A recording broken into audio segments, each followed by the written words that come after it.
Hey, and welcome back to the channel. So today I'm on a very blowy beach in South Devon. Now the sun is probably a bit harsh today for photography, but it's a great day to be out on the beach, and it's also a great day to be out testing these filters. What I've got here is a set of magnetic filters from Kent Faith, which they kindly sent me for review. Now these filters are on the affordable end of a spectrum when it comes to magnetic filters. I have got a set of these already, and I really enjoy using them, but I've lost a load over the years, so I'm down quite a few filters. But Kent Faith reached out to me and said, did I want to test any? And I said, yes please, because as I said, I need some more filters, so it was a good way of getting some more. So anyway, disclaimer, they sent me these magnetic filters, but all the views on this video are my own. They had no input in the making of this video. So in this pack, as well as the 10 stop, 6 stop and a 3 stop filter, I always get this grad. Now I'm not sure if I'm ever going to find a use for this grad, mainly because Lightroom sky selection has got so good now. I don't know if I need it. Possibly I use it for my film camera, but it's I don't think it's as good as the old ones where you could slide it up and down in the filter holder. You don't get that flexibility in a magnetic filter. You put it on and that's where it goes. And this one is currently I think 50-50. Most of the time I like it on a 1/3 or 2/3, so I'm not sure if this will be any good at all for me. Now, one thing I wanted to say, if you're going to get magnetic filters, get the filter set that fits onto your biggest lens. And for the smaller lens, get step-up rings.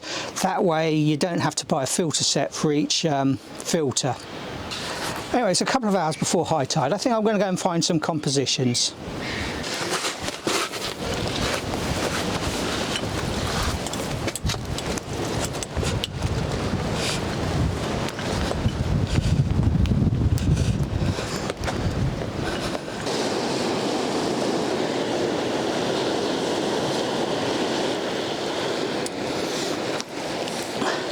So okay, I've lined up my first shot. I've been careful not to get those rocks, the top of those rocks crossing the horizon. Could do with a little bit more interest in the sky, but as I say, it's more a test of the filters today. I could have done with the sea being a bit choppy, but again, can't do anything about that. So I'm going to take the first shot without a filter, and this is to compare how sharp it is without the filter. So I'm just going to take that shot.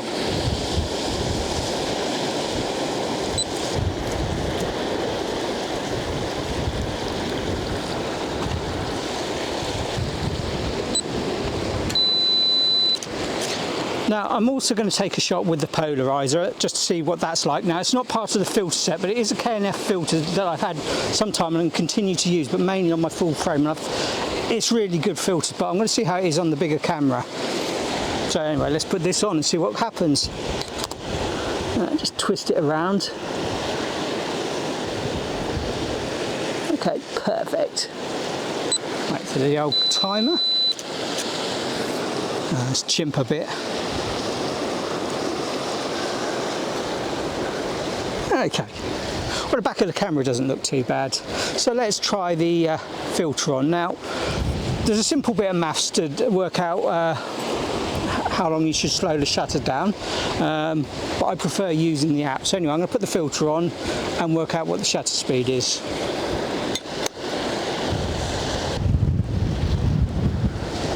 Okay, with the filter on and my maths done, I'm getting a reading about 50 seconds, so let's see how this goes. Yeah, and hopefully it's very blowy, hopefully the camera remains stable. Just got to wait now. This was the very first image I captured using the new ND filter set, and honestly, I'm impressed. Viewing it on the computer, the detail held up beautifully. I was a bit concerned how the filter would perform on the GFX100's massive 102 megapixel sensor, but I needn't have worried. The shot came out sharp, clean, and full of subtle textures. Exactly what I was hoping for. The only editing I did was a slight horizon correction, and then I hit the auto button in Lightroom. That's it. No extra sharpening, no tricks, just the filter doing its job. So the good thing about magnetic filters is if you don't have enough stops, you can always put another filter on. So I'm going to put an extra 3-stop filter on. That's going to really slow it down. It's probably going to be a 3-minute exposure. I'm worried about the wind. This tripod isn't the steadiest, so I haven't got my favourite head on here at the moment. So hopefully the wind won't blow it over or shake too much. Anyway, I'm going to stop gassing and put the filter on. Right, let's work out what we need.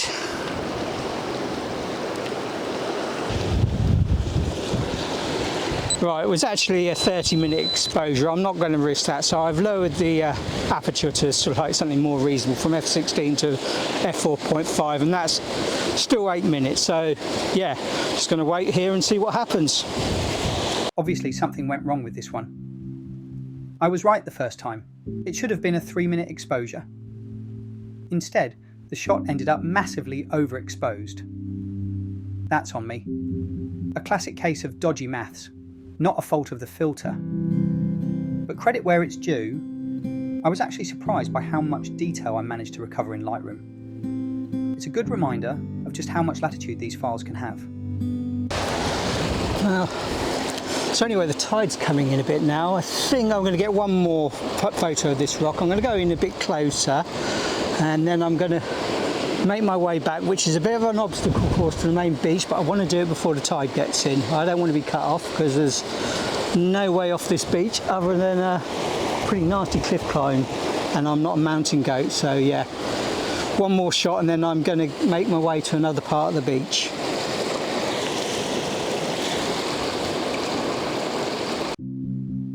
This is the last shot from this location, and honestly, I'm really pleased with it.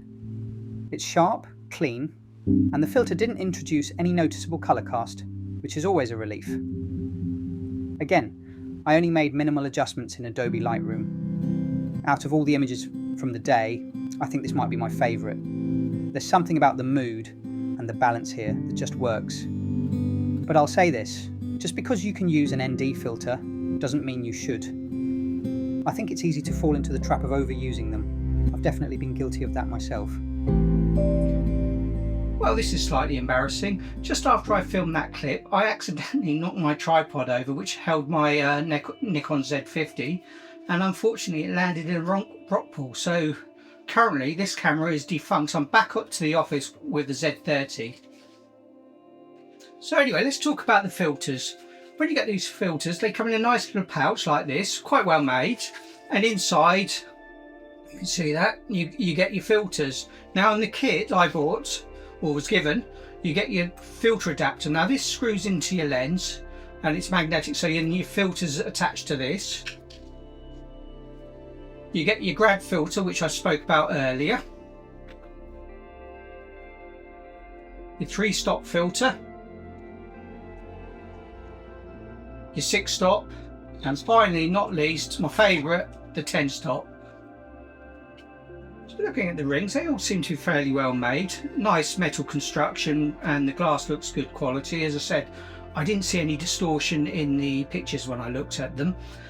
One thing I would like is that they're all the same colour when you get them, the ring that is. So they're all black rings, which makes it a bit harder to identify in the bag. So it would be great if they did what other manufacturers did and sort of colour coded the rings. You can also get some useful accessories for these filters. The ones I most use are the step-up rings. So to bring a 72mm lens filter, so I can use an 82mm filter. So you have that, you screw in your magnetic adapter there, and then you can pop your filters on. So one accessory I find really useful is this magnetic lens hood. When you've got a filter attached, your normal lens hood doesn't fit. So having that is really handy. Just clips over the head. Not a lot more you can say about it. Well, I'm officially down a camera after the rock pool incident. Rest in peace, little Nikon Z50, gone but not forgotten. Anyway, I've moved to a new location now and I'm going to take a shot of these rocks. Let's hope this one goes a bit more smoothly. I think it's safe to say the Z50 has made its way to camera heaven. I moved to the other end of the beach, an area I haven't really photographed before because of the tide timings. The sea was noticeably calmer on this side, which gave the scene a very different feel. With the ND filter, I was able to slow the exposure down to 50 seconds. I'd really like to come back to this spot when the tide's at a similar level, but the sea's a bit rougher.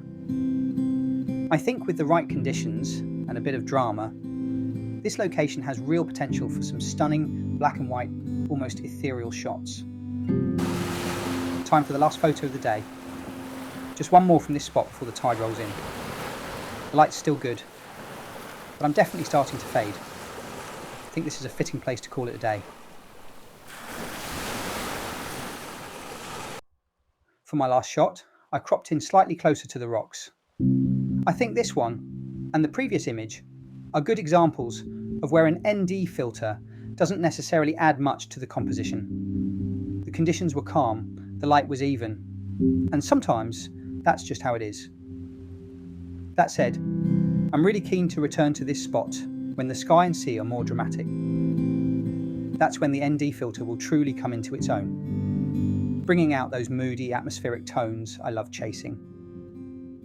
Well, anyway, that's the end of the video. It's been a very expensive day out for me with the loss of a camera. Came away with a couple of images I liked. The filters performed really well, so I'm happy with that. Didn't have to do much editing on the photos, which is always a result. Now, as ever, I'm going to put a slideshow of my edited and unedited photos at the end. And if you've enjoyed this video, be sure to like, comment and subscribe. Until the next time, see you later. Thanks for watching.